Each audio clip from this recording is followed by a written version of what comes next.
Welcome back, fellow armchair generals. This is Gamer1745 here with my continuing playthrough of Field of Glory 2. It's another chaotic battle, and I am not sure how we're going to end this one. I think we're going to win, but I am far from unsure. But first, as the description will say, I want to take a look at the latest development diary for Rome Imperator. And I really was getting ready to, and planning on playing a, actually classic era, pre-classic era game, and today, and saw the notification for the new dev diary out for Imperator Rome, and I go, okay, well, let's read this. And it just happens to be on battles and deployment. I'm not making that up. It's just so yeah. So okay. Some things Paradox does really well. And not only do they do it really well, they do it the best. Because you can do things the best and still do it badly just because no one is better than you. But they do it really well, but they're also some of the best at. I think they're the best at making really good, in-depth,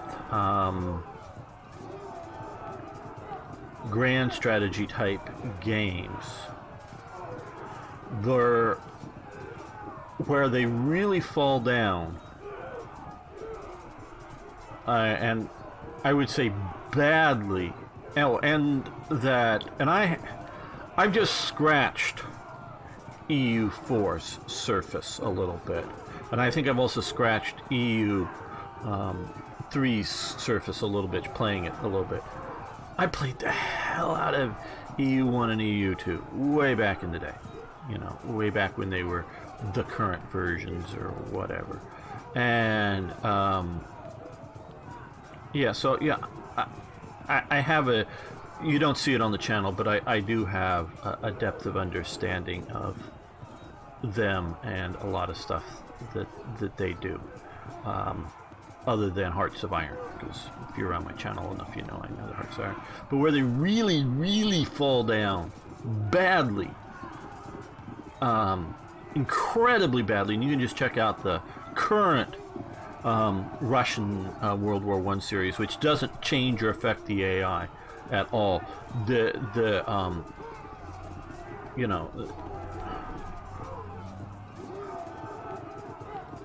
Almost unplayable against AI is how bad it is. Okay, their combat AI.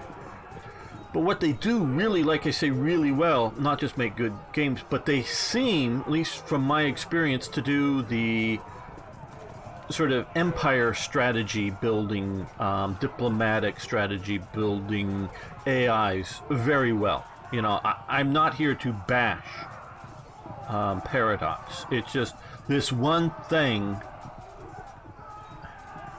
that they just can't seem to do, and I don't know what it is. I don't know whether they're just too ambitious, either on what they want to achieve, or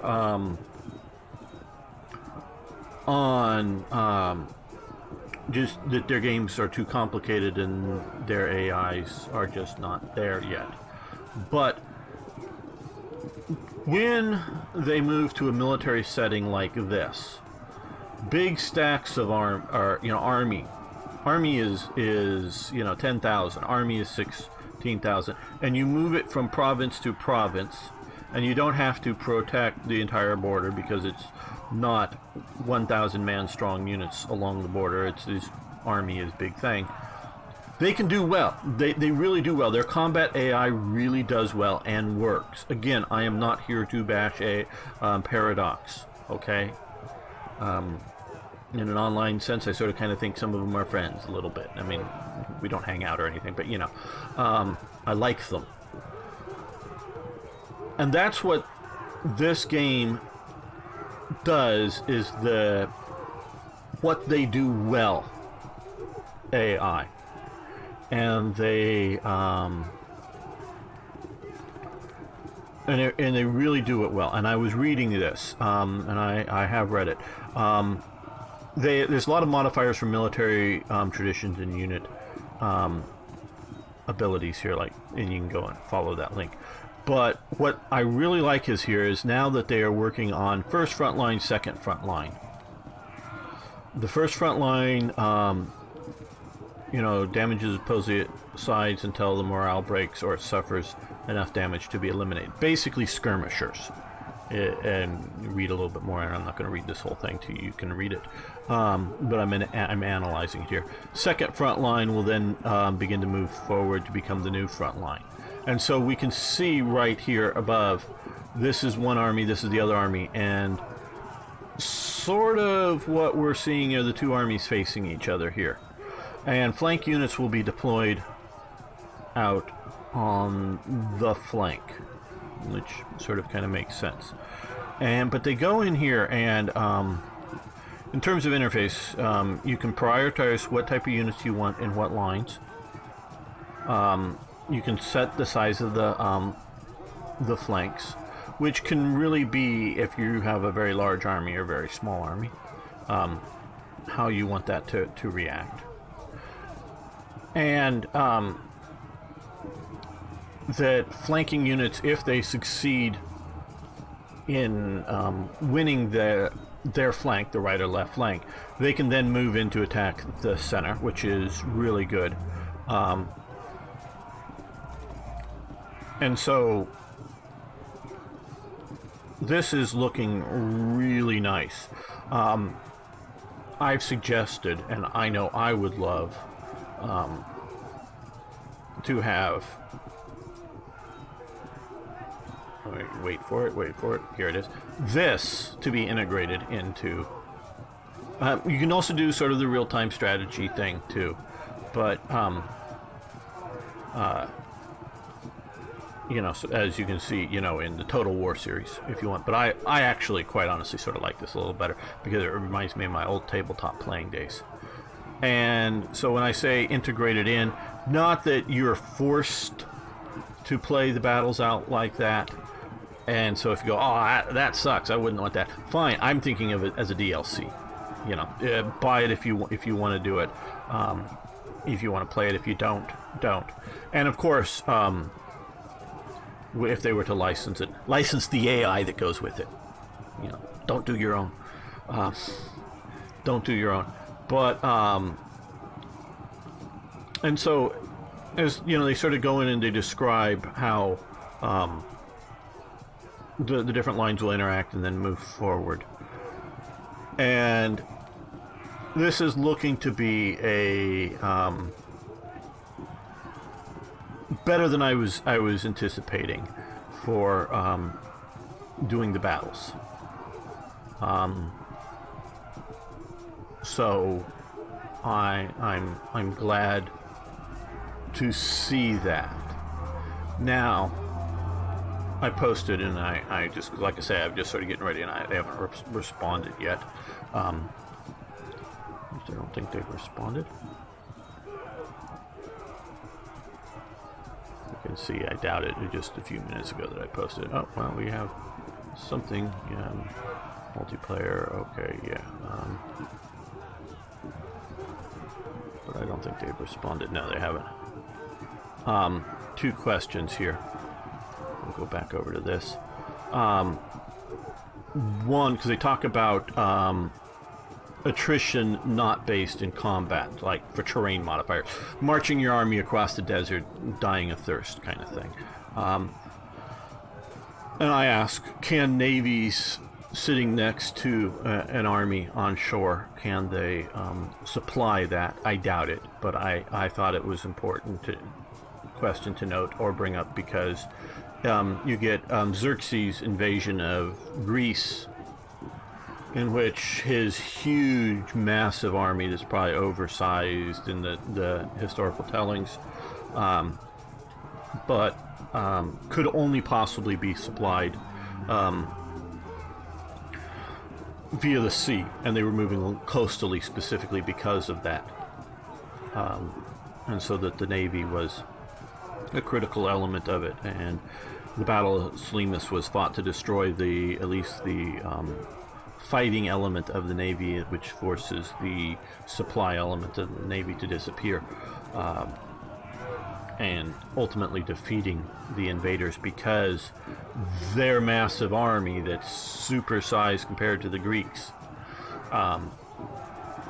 can't feed itself and can't find enough supplies, because the Greeks were doing a scorched earth tactic. And my other question, which brought up, which even more famously, is Thermopylae, the 300 Spartans. Obviously there were 3,000-4,000 Greeks there, but just 300 Spartans, large army. Can you somehow pick terrain to limit the frontage size of the battle? That would be another thing I would like to see, because I know when I've played various Total War games, you can often pick, you get thrown onto an example of the type of terrain you're sitting on, if it's mountainous or if it's plains or whatever, or if there's a river or something like that, you get thrown into it. But then you can sort of like, oh, well, I'm going to move my army over here where I've got, some hills or something on one side of me, or the river or whatnot, and use that to have my limited amount of good troops fight only, a third of their army at any one time. But I do like the so that was my other question, and I'm gonna probably, if they even answer, probably would be no in both cases, just to give you what I anticipate, but I figured I should ask. Let them know people are thinking of these kind of things. But I like the various types, and they also talk about and I know some of this will be affected, not just because it's heavy infantry, but be affected by various military tradition types within this game. And so you can have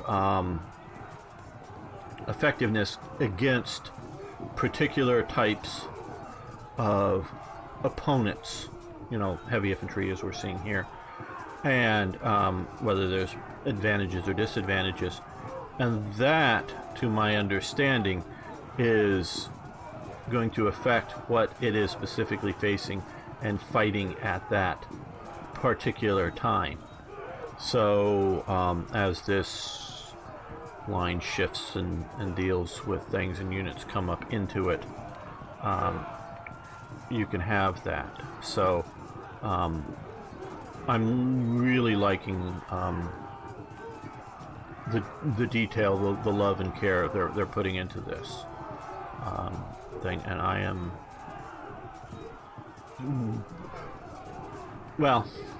a little jealous of some of the YouTubers that got to go to their thing and play the early versions. But I remember playing early versions of Hoi 4 before it was released, and it was a fun beta testing experience. I can't say anything about it. I'm going to say it's fun, but it's not the game that you're going to be playing. So I mean, I love to play around with the game, but it's not the game we're going to get. So I'm really just waiting to love to play this once they get it where it's ready. So we can look here, and this is sort of what I'm talking about. I presume the skulls are for the death. Attrition high rates here as they're moving along across this desert, and so that the idea that if you had a supply fleet to, as you periodically move your Egyptian armies out of Egypt in either direction through the deserts, that you would be supplying them and reducing their attrition if you're going along the coast. I think that would be a really good thing, and I don't know their engine in any detailed way, but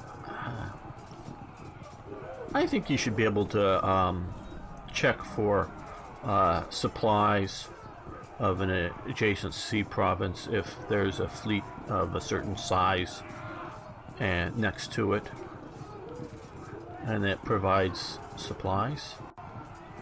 You know, don't know why not.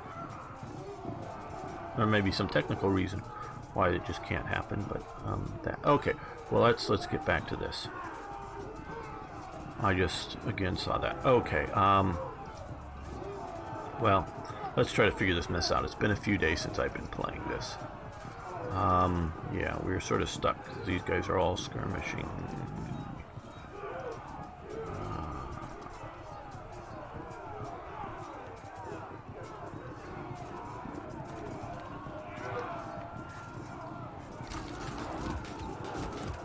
Like I say, I am very unsure of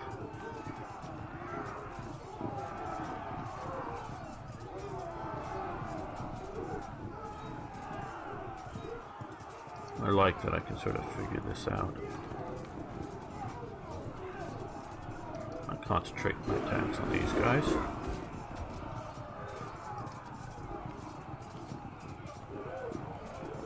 I think we'll just try to move these guys around this flank here. See what we can do.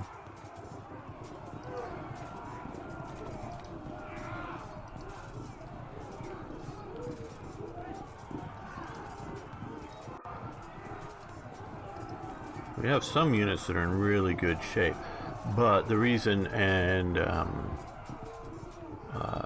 eliminate 60 warrior plus. So I sometimes almost wish I didn't have some of my lighter forces, because they count on the percent lost or not lost in a battle. And by having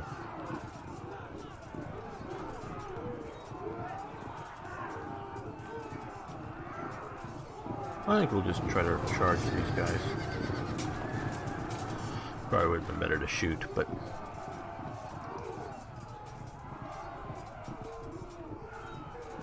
okay, let's end the turn. Probably would have been better to shoot. Yeah, wow, I'm surprised they're still there. Because I often have a lot of my yep, they break.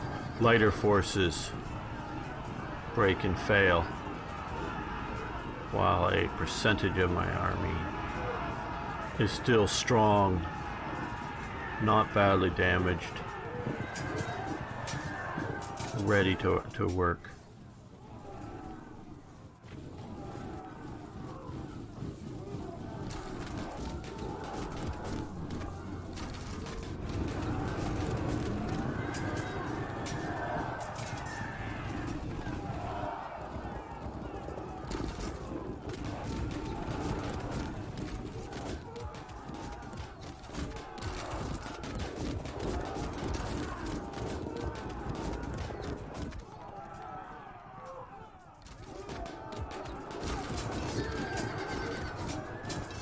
And yes, even some very strong elite corps will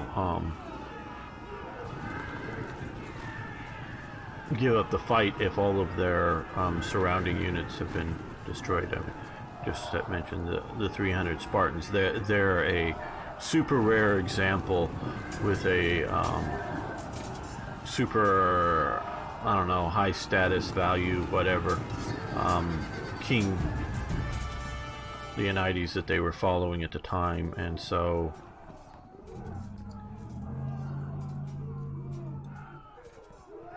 yeah, take these guys out, hopefully.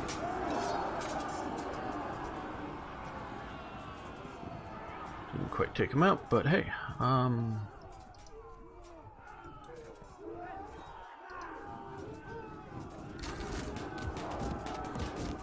Okay, now.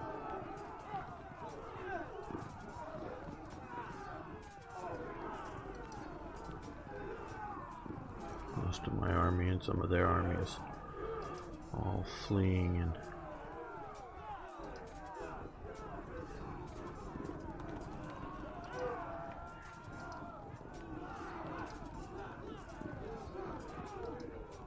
yes, dealing with the facings of some of these units are a bit tough.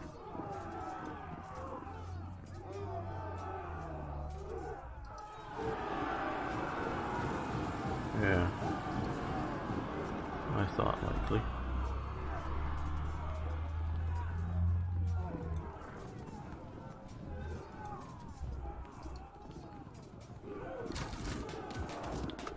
Shoot them in the back.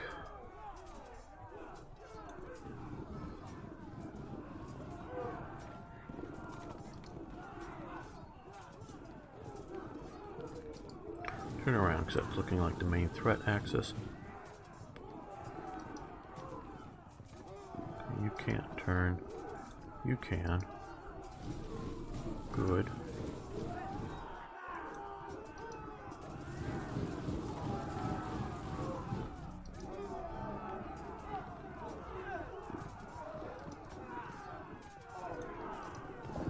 You move and turn.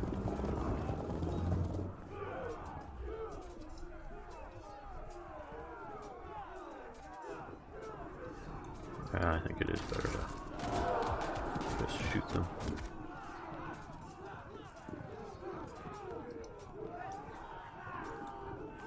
Since we already do have the ground combat battle here going, the break, rout, disrupt, flee, panic, die, large batches of them, good. Okay, you move here and we'll concentrate there because they already got shot at.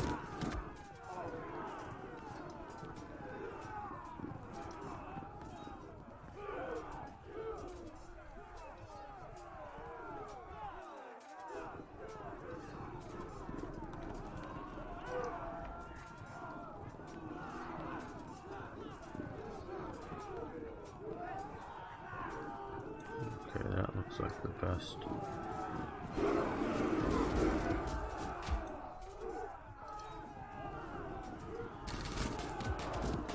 Auto breaks, great. Okay, well they at least had to have a morale check.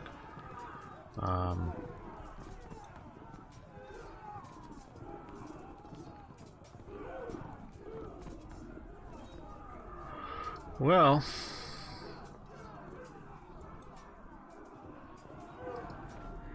see, I want to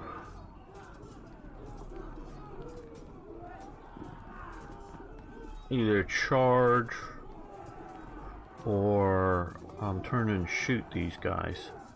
The reason I'm picking on them is because I think they're the closest to breaking. But I think if I turn to face them, we'll be flank attacked here, and if I charge there, we'll be charged by some various other people in my flank. So we're just going to do regular shoot without turning, just hopefully to collapse them. It didn't happen, but we were hoping. Looking to see if there's anybody else that we have that we need to. Okay.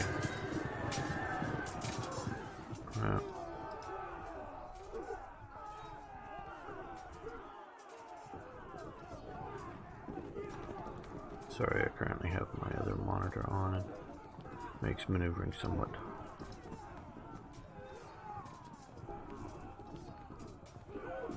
that side. Okay, yeah, we're gonna end this turn. The only thing is keeping us alive is we have routed a lot of their force, but some of it's rallying.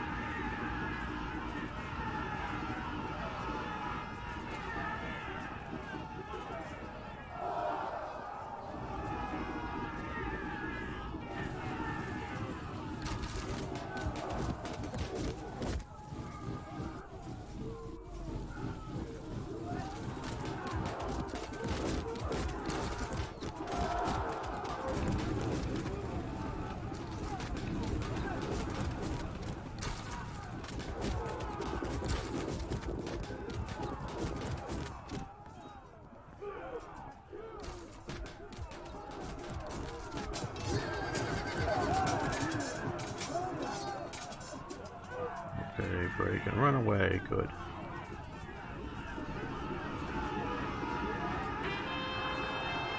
Good. Our troops rally. And some of our troops are dispersing. The enemy has lost heart. You are victorious. Wow. That is, I'd say, a Pyrrhic victory.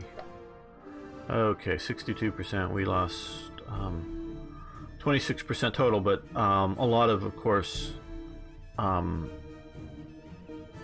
we say, I mean, these are casualties, so we've taken them down, and these are casualties too, but we had so many that fled the battle, of course. Okay. Okay. 539 BC, with Elam now firmly under Persian control, the time is ripe to move against Babylon. King Cyrus has persuaded Gabrias, governor of the border province of Guntium, to defect to the Persian side. His province provided a good staging point for the invasion, and he is willing to supply troops if required. The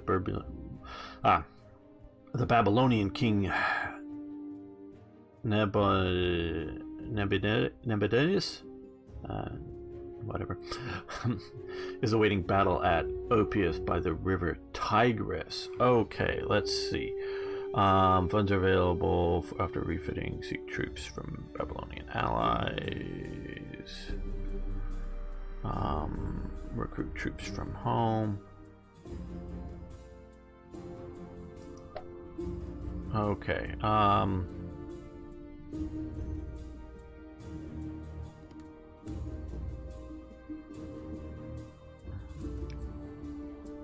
I do believe, though I may not be, we may be getting better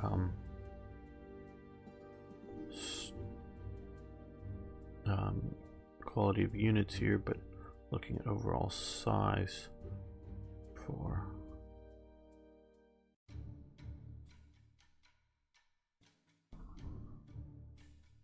well, these aren't too bad, and that's sort of the worst hurt. Looks like. Well, that's pretty bad, like javelin men.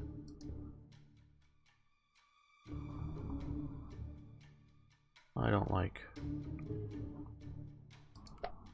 javelin men. I'm hoping I could use the points somewhere else. And hopefully I'm better quality. I don't know that I want to give up my hoplites. I'd like better quality and more of them.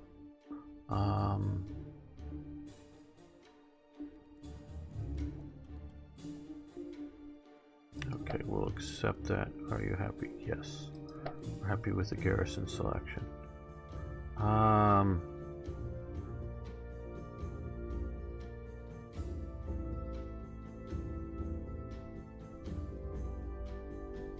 I like Babylonians, or do I want home?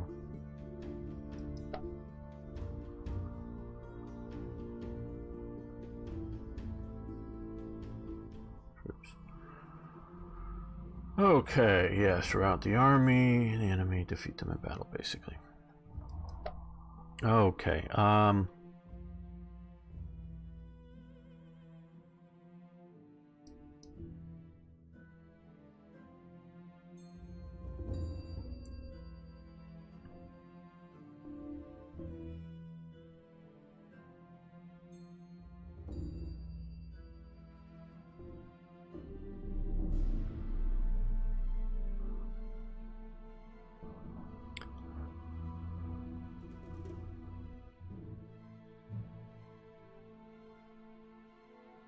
well, let's grab another immortal and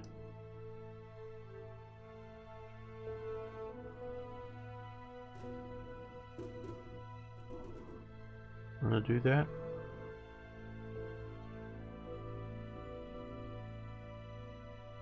About 25. Do I want to get new light javelin men?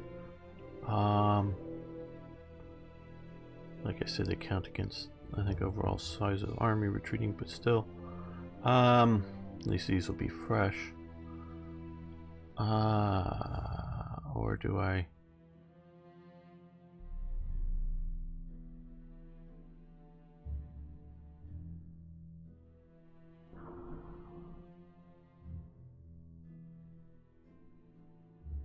Sort of liked how the camel cavalry worked last time, but I don't do well with cavalry, so we will.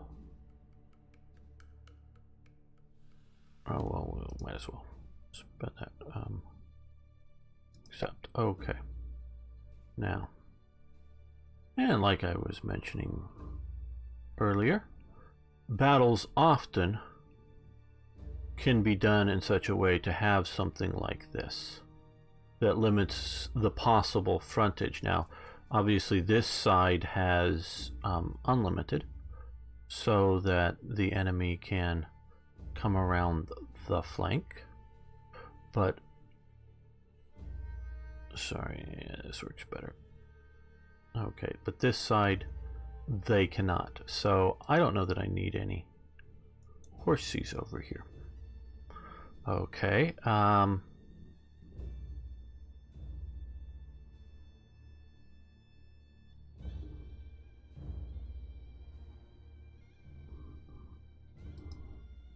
immortals? No, we don't need immortals. We'll just use Sparabara foot there to secure that flank. It's not really flankable.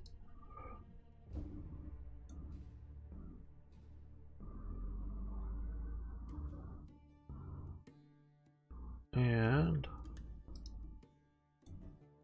shift him down there.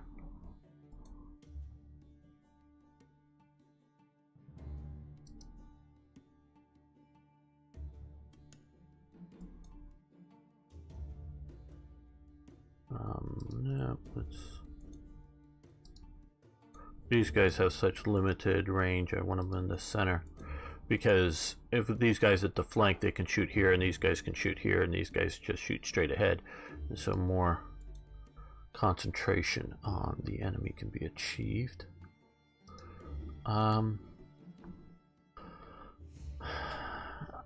think this sort of worked out using my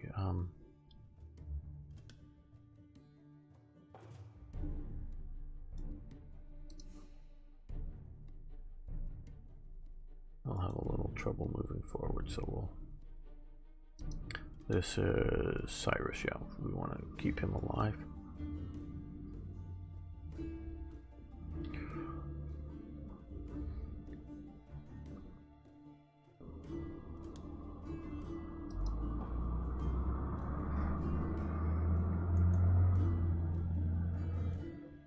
Just because we've moved the flanks out a bit more. Okay. Well.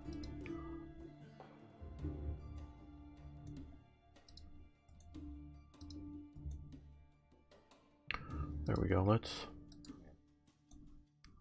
attach him to these generals. And so all these are under him. Cyrus is here. That's all under there. Okay. So we're going to end the deployment turn. I really would like to deploy second, so that I could see a little better what they're doing. Okay. And what type of armies they have. I was playing just for fun.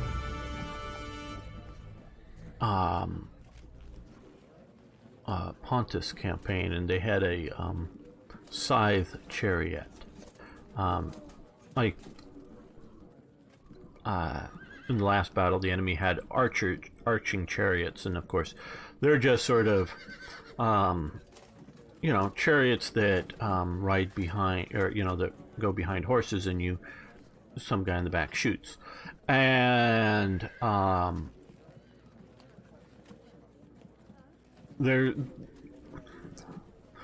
we have limited written descriptions and very limited depictions of what chariot combat was like.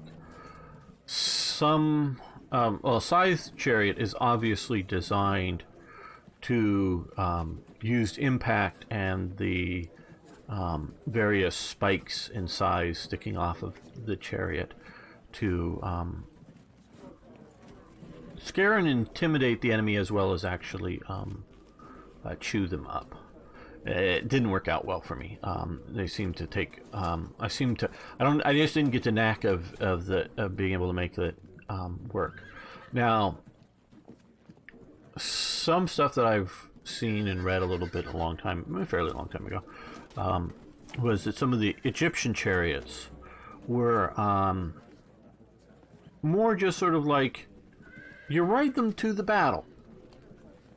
And not just like to the battlefront, get to the battle and then get off. No, you sort of like ride them to, I don't know, here and then get off and fight with the enemy. And then if you want to leave, you get back on and you ride it away.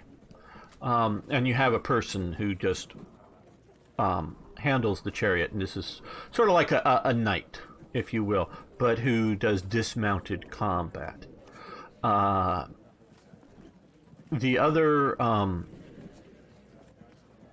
idea is that, like with archer chariots, is that you are you have a driver and then you have another guy in back who shoots the arrows. Now, I don't. Depends on the terrain on how steady the shooting, but you have there's a key thing that you got to remember about all of these. We have horse-mounted archers, and they work, but historically. But you got to remember these guys. None of these guys have stirrups. Okay, they're just sitting on that horse. I don't know if you understand, and this is. I grew up a bit around horses. I'm no great horseback rider. You're not, oh yeah, man, you'd love it. These were like excellent thoroughbreds. No. My grandfather had some, I don't know, I don't even want to mention what I think the type. Owned a few horses. When I was growing up around, I don't think he ever had more than like 4 at any one time. And he always had at least 2. That was partially because horses are social animals, and he didn't want to have just one horse, and just to sort of be alone. But I don't think maybe it peaked up to 5 at one point. But he, not big into horses. But if horses are sort of walking along like you see in some of the kiddie rides, you can just sort of sit on the back of them and you sort of move with them and they sort of go around. But if horses want to move, horses don't want to just sort of it's almost sort of like grazing speed or something. They want to trot, or some of the canters and some of these different speed steps are specifically trained into horses as well. But they sort of want to really sort of go. And it's not necessarily even running. I'm not talking like either racing, like going like on a horse race, or even sort of like what we think of at a gallop. But they just sort of want to, trot along. And if you're just sitting on the back of that horse, it ain't comfortable. Trust me on this. You're going to get sore very quickly. And although you may get sort of used to the rhythm of the horse, it's not going to be that steady of a platform. What we in the modern world do, and was it the Hun or the Mongols that introduced it to Europe? I think it was maybe the Hun. Was the idea of stirrups, and I presume everybody knows, but is that they're attached to the saddle, come down either side, and you put your feet into them. And what you can do is when that horse starts to go, and definitely when you see like a horse, on a horse race, the rider is no longer sitting on that horse. The rider is standing up, if you will, in the stirrups. Now they have really short people, obviously they do that because they want a lightweight jockey, though. They have a minimum sort of weight, so they add weights to the saddle. So if you get some super light guy, he has to have weights to the saddle. And they want to sort of keep the profile, aerodynamic profile and everything down low. So he's hunched over. But basically his butt and everything else is up off the saddle by at least a little bit. And all of his weight is in his legs on the stirrups. And they have him sort of shortened to keep his legs bent. Because he is an athlete. The guy on the back of that horse in a horse race is an athlete. So he's keeping his legs bent. And standing up on bent legs as that horse is riding along to sort of be as if you will, a shock absorber. And so the idea is that when that horse is riding, or you're riding the horse, like a cowboy. Now sometimes the cows move slow. So at least most of the time, for any great distance, they can run, but and so a horse who knows how to deal with cattle. And trust me, they know how to deal with cattle. And he sees a cow or more getting out of the pack, the herd. He'll dash over and start to know what he thinks you want to do. And so he'll pick up speed and go. You don't have to tell him. And sometimes you don't want him to, but he'll decide that's his job. And so you sort of want to get a good chunk of your weight. Because again, this isn't, race, horse racing type riding. Get a good chunk of your weight into your legs. So your butt still may be in the saddle, and some of your weight very well may be in the saddle. Now, all your weight is carried through the saddle mechanism, even though it's in your stirrups to the horse. So you still may be sitting on that horse, but you take a significant amount of your weight into your legs, and that's all sort of shock absorber and all that going on. And that is what really makes the medieval knight. And now, of course, we see it in some of especially the late 50s movies, jousting knights and all that armor and stuff. And that was sort of, tournament knights, and that really did exist, but that wasn't what most warfare was like. But it does allow for high impact cavalry, where you do have impact cavalry, and you'll also notice a lot of these saddles, I don't know if you can sort of see here, they have, and you did have this with the knights as well, but really high sort of backs and often fronts to help keep you in that saddle. Because the only other thing is you're either holding onto the horse's mane. You don't want to hold too tight on the horse's reins, because to stay on the horse, because that tells the horse where you want to go. And so if you start holding tight to stay on board, that's telling the horse stop probably, or turn right or left, or right, left, or right. Which are you trying to tell me? So you can't. You have to keep the horse's reins loose.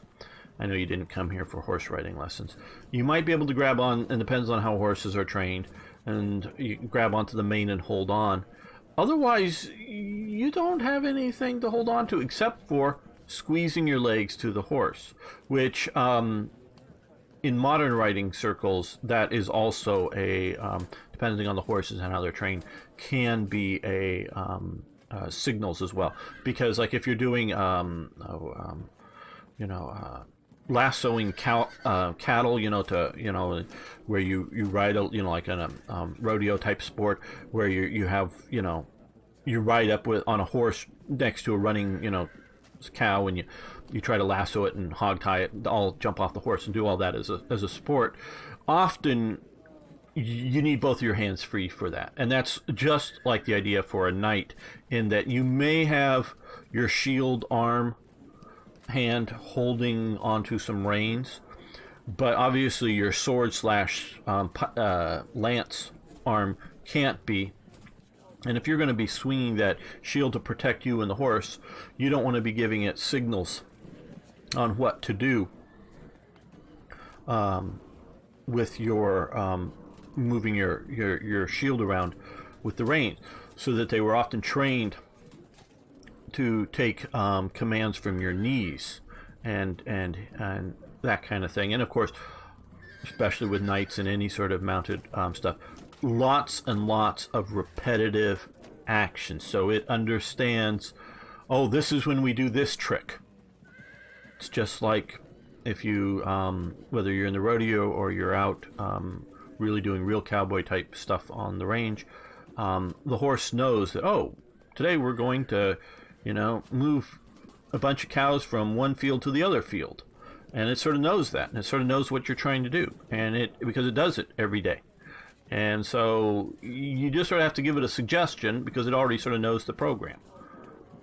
Okay, so you do a lot of repetitive training, but still, but this here, when you're sort of getting to go, how you gotta like stay into the horse, and if you're using a bow, that's going to take two hands, so you've got to use your legs to hold on, and so it all gets fairly complicated. I think you can sort of tell is that your legs are gripping the horse, so you're not. I don't know if they could, like push more pressure on the right or the left to signal which way to go, and their two hands are busy shooting arrows, or swinging a sword if they get that close. Now if they don't have shields, then their other hand can sort of deal with the reins. But yeah, it's not an easy thing to do. Not necessarily a good thing to do.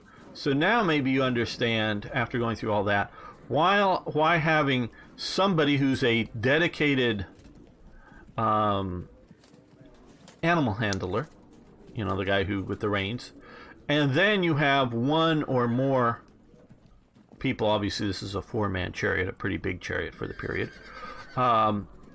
Is this 4? Yeah, 4-man.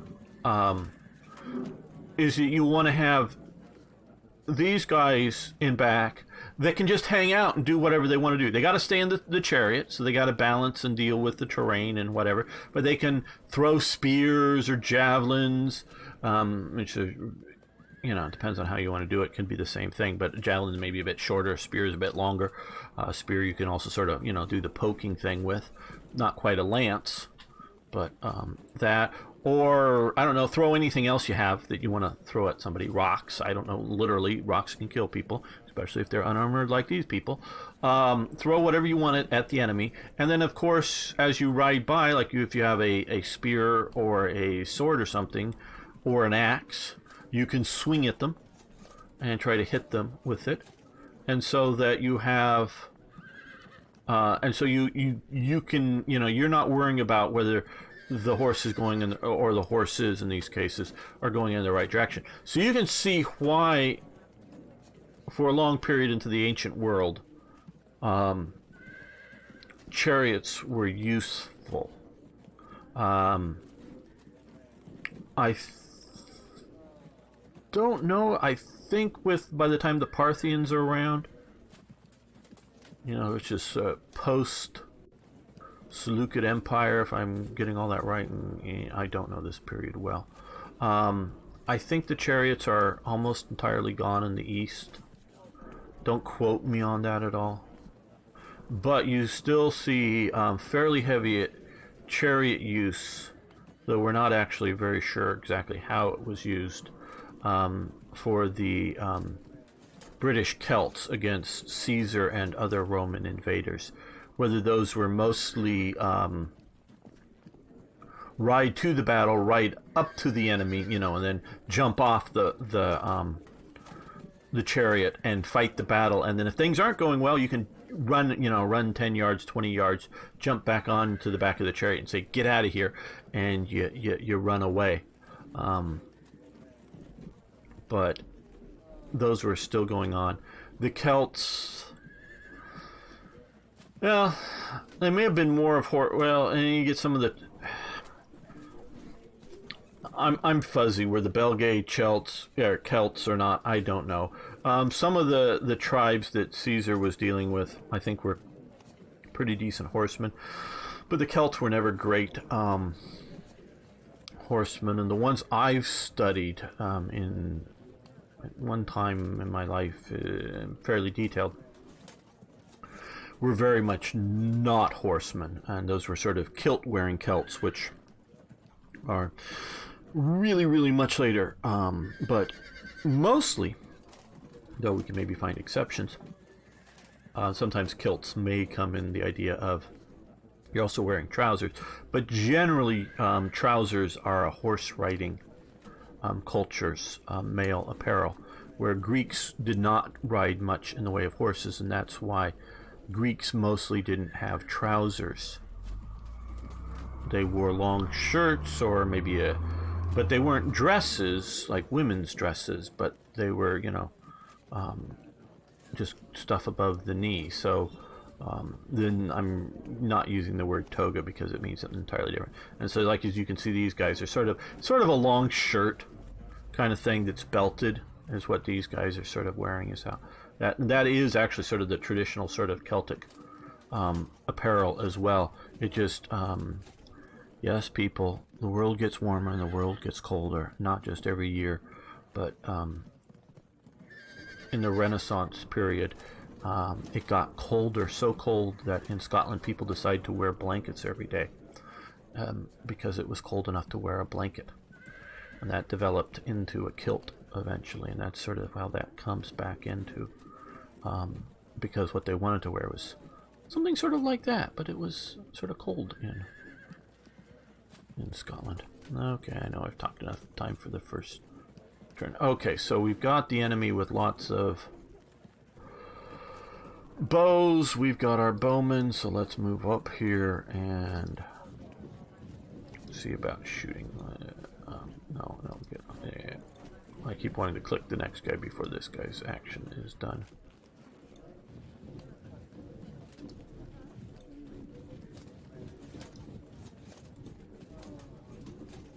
So it looks to me the only difference here is between their, and I may be entirely wrong about this, but between their skirmishers and their mainline, obviously we have these guys here, but their mainline guys here is just density and numbers, meaning they look like the same type of troops. Obviously those are spearmen.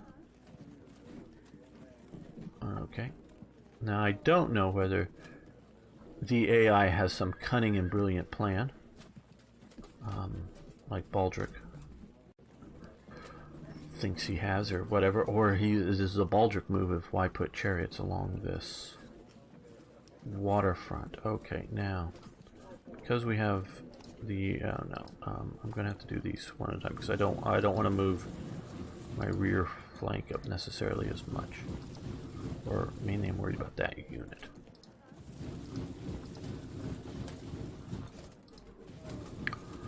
And so warfare is a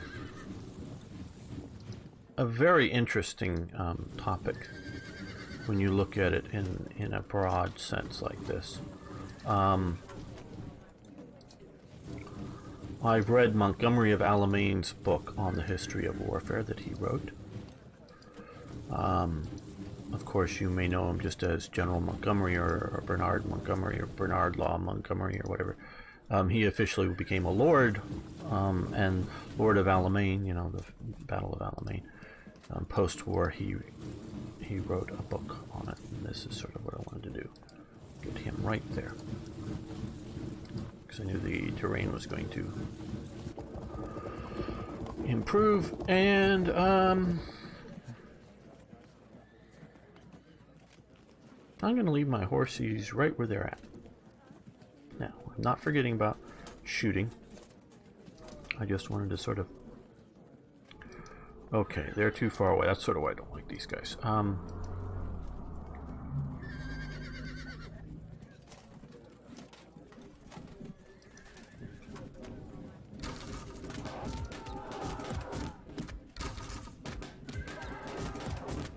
Now, here, well,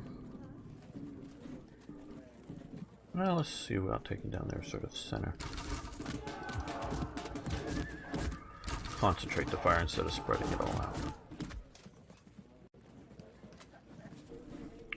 Probably not how they would have done it. Yeah, okay.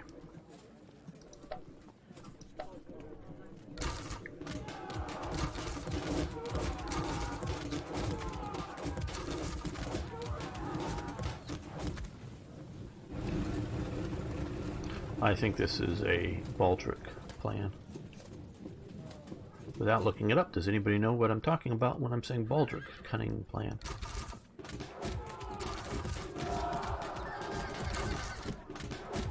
Yes, of course you're going to. If your whole line is skirmish archers, in essence, the more densely packed. The idea with, again, skirmishes, and I love the way they can do this, is generally they're few enough, they're sparse enough that they can sort of, you know, get through even a fairly, yeah, I would argue you couldn't get through a phalanx, but a lot of front lines you could get through, and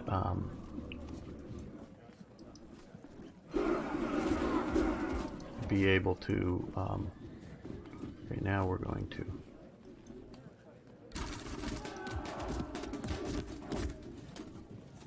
again concentrate fire on this one unit here to do maximum effectiveness. I'd rather have one unit properly disrupted than a bunch that are not so much.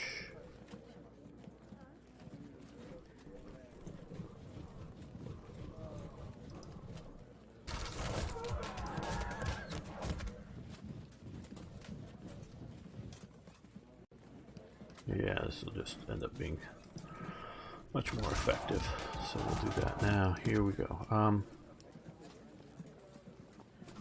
gonna try this. I guess we can undo that if it's not going to work out. Okay. This is just me not. Well, let's start with here. Hopefully this will work well. I'm extending my flank out. I'm trying to keep unit cohesion. I didn't know if the camel guys would somehow outdistance the others too much. Okay. I'm sort of also wanting to keep these guys out of bow range until either we charge the skirmishers or something, or I'm also sort of thinking about, well, see how good their horse and whatnot are, but if they're not that good, maybe we could roll this flank up and concentrate on it. Okay, yeah, we'll do. Yep, run away, that's what you're supposed to do. Yep, evade. Again. I want you to do that and not have to, you know,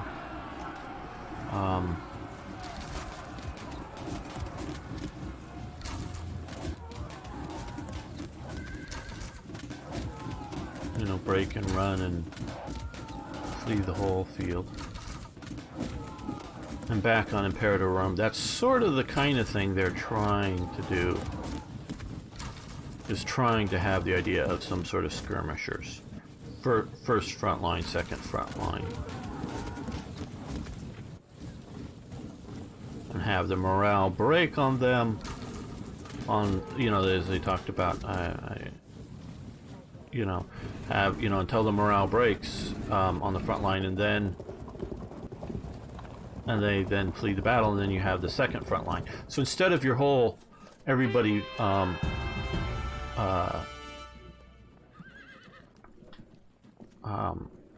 morale shot, running away. It's more like, oh, okay, those guys have ran away, but now we have these fresh guys that are the, you know, sort of like these. And one of the reasons I'm keeping these back is because they are so unmaneuverable. If they were sitting right here, I want to be able to, like, oh, this is where the collapse is, and be able to vector one or both of them into here. But because some of this may be, well, you know, so if they were just there, they would only be able to probably move forward. I don't know.